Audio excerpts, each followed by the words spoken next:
The Lord, హల్లెలూయా. ఈ దిన వాక్యము 2వ తారీఖు 6వ నెల 2026వ సంవత్సరం.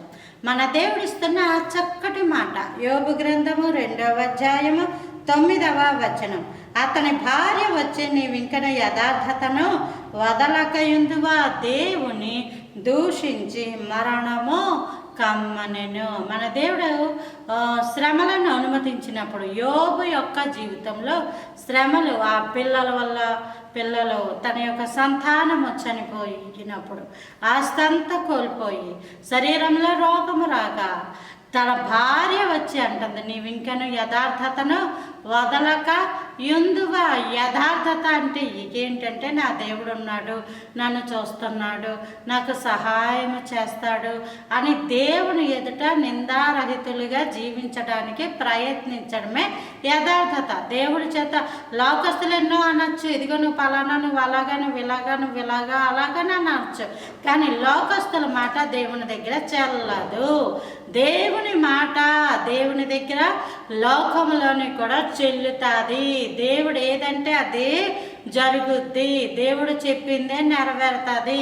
మన దేవుడు బలాఢ్యుడు కాబట్టి అలాంటి దేవుని ఎదుట యోబు దేవుడు వస్తాడు, దేవుడు నాకు న్యాయము తీరుస్తాడు, నా బాధలన్నిటిలోంచి నన్ను విడిపిస్తాడని ఒక మంచి యథార్థత కలిగిన జీవితం జీవిస్తుంటే ఆమె భార్యలోంచి సాతానుడు మాట్లాడుతున్నాడు, ఇంకో నీవు దేవుణ్ణి దూషించి, ఎందుకంటే ఈ యొక్క సాతానుడు దేవుని దగ్గర మాట అన్నాడు, ఇదిగో నువ్వు యోబుకి ఇచ్చిన సమస్తాన్ని చుట్టూ కంచె వేసావు కదా, ఒక్కసారి ఆ కంచె తీసేస్తే, నువ్వు శ్రమలు అనుమతిస్తే యోబు నీ ముఖము ఎదుటనే నిన్ను దూషిస్తాడు అని చెప్పాడు.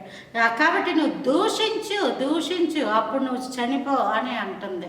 కానీ మన జీవితాలలో శ్రమలు వస్తాయి, వెళ్తుంటాయి. కానీ ప్రతి శ్రమలోంచి నీతిమంతుడిని తప్పించిన దేవుడు మనల్ని కూడా తప్పించగల సమర్థుడు. శ్రమలలో ఉండాలా, శ్రమలలోంచి తప్పించబడాలా అన్నది కేవలము దేవుని యొక్క చిత్తమే ఉంది.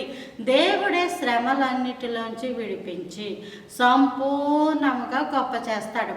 ఆ శ్రమలు వచ్చాయని నీవు రెండంతలుగా దేవుని గురించి మాట్లాడే కన్నా రెండంతలుగా దేవునికి సమీపించి అసలు దేవుడు నీ జీవితంలో ఏ కార్యము చేయగోరుచున్నాడా అని నువ్వు ఒక్కసారి ఆయన సన్నిధిని మోకరించి అడిగితే దేవుడు ఖచ్చితంగా నీతో మాట్లాడి ఆ శ్రమ వెనకాల ఉన్న దేవుని ప్రణాళిక ఏంటో నీకు చెప్పినప్పుడు నీ జీవితం ఆశీర్వాదకరంగా మారిపోతుంది. Praise the Lord, hallelujah.